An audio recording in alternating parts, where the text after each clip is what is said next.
দেখবেন কীর্তন আসরে কি হচ্ছে দেখুন। মালদার মাথাবাড়িতে কি হয়েছে দেখেছেন তো টিভিতে? এখনো সময় আছে, হিন্দু এক হয়ে যাও। জীবনে কিন্তু দুর্দিন আসতে বেশি বাকি নেই, দুর্দিন খুব সামনে এসে পড়েছে। এখনো যদি নাকে তেল দিয়ে ঘুমিয়ে ঘুমিয়ে থাকো না, কদিন পরে নাক টিপে তেল বের করে নিয়ে চলে যাবে। তাহলে শুনছেন আপনারা, কোন জায়গায় মালদায় একটা ঘটনা ঘটেছে, সেই ঘটনা কীর্তন আসরে এরা তুলে মানুষের মগজ ধলাই করছে। এটা হচ্ছে কীর্তন। আর যদি দীনকৃষ্ণ ঠাকুর বলে যে এই মন্দিরটা কারা বানিয়েছে, আর বানিয়ে পরে এই মন্দির কমিটিতে ট্রাস্টে কাদের নাম, সেই ব্রাহ্মণ। আপনার সমাজের মানুষ কোথায়? নেই। এই কথা যখন তুলে ধরবে তখন বলা হবে যে একে রাজনৈতিক কোনো মঞ্চে তুলে দাও, রাজনৈতিক কথা বলবে।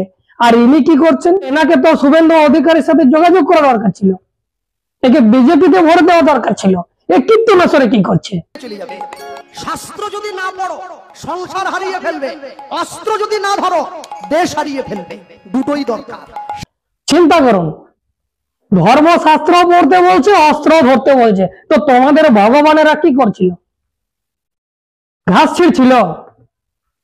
ভগবানদের এত মহিমা, এত লীলা, এত গল্প কাহিনী আমরা শুনছি আপনাদের মাধ্যমে, তাহলে তাদের শক্তি ক্ষমতা কোথায় গেল যে আমাদেরকে অস্ত্র তুলতে হবে? ও আচ্ছা আচ্ছা, সেটা ছিল সত্য তিতা দাপর, এটা তো কলিযুগ। ও কলিযুগে তো ভগবান নেই, ভগবান কি করে থাকবে? কারণ সেই সময় শূদ্রদের পড়াশোনা করার অধিকার ছিল না, যার জন্য তখন ভগবানেরা সেই আকাশ থেকে এই জমিতে নেমে আসতো আর তাদের সাথে আলাপ আলোচনা করতো, এদের সাথে, এদের বাপ কাকাদের সাথে।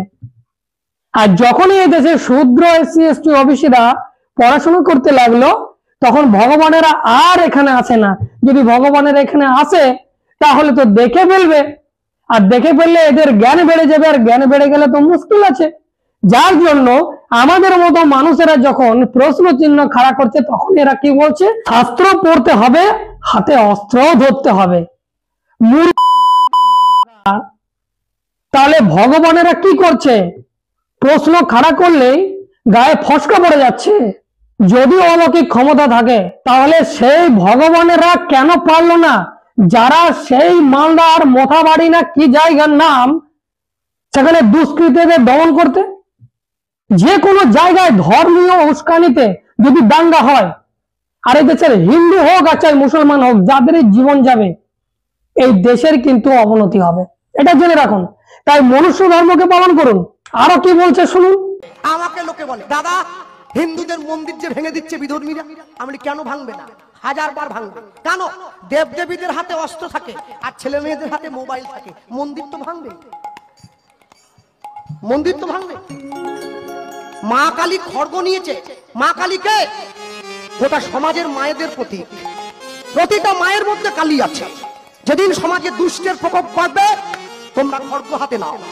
যে আমাদের বাড়ির মহিলারা শান্তি শৃঙ্খলা বজায় রেখে তারা নিজেদের পরিবারকে কিভাবে চালনা করতে হয়, তারা দিন রাত আমাদের জন্য খাটছে। আর সেই নারী জাতিকে কালীর সাথে তুলনা করা হচ্ছে, যে সে খড়গ তুলেছিল, আপনাদেরকেও তুলতে হবে।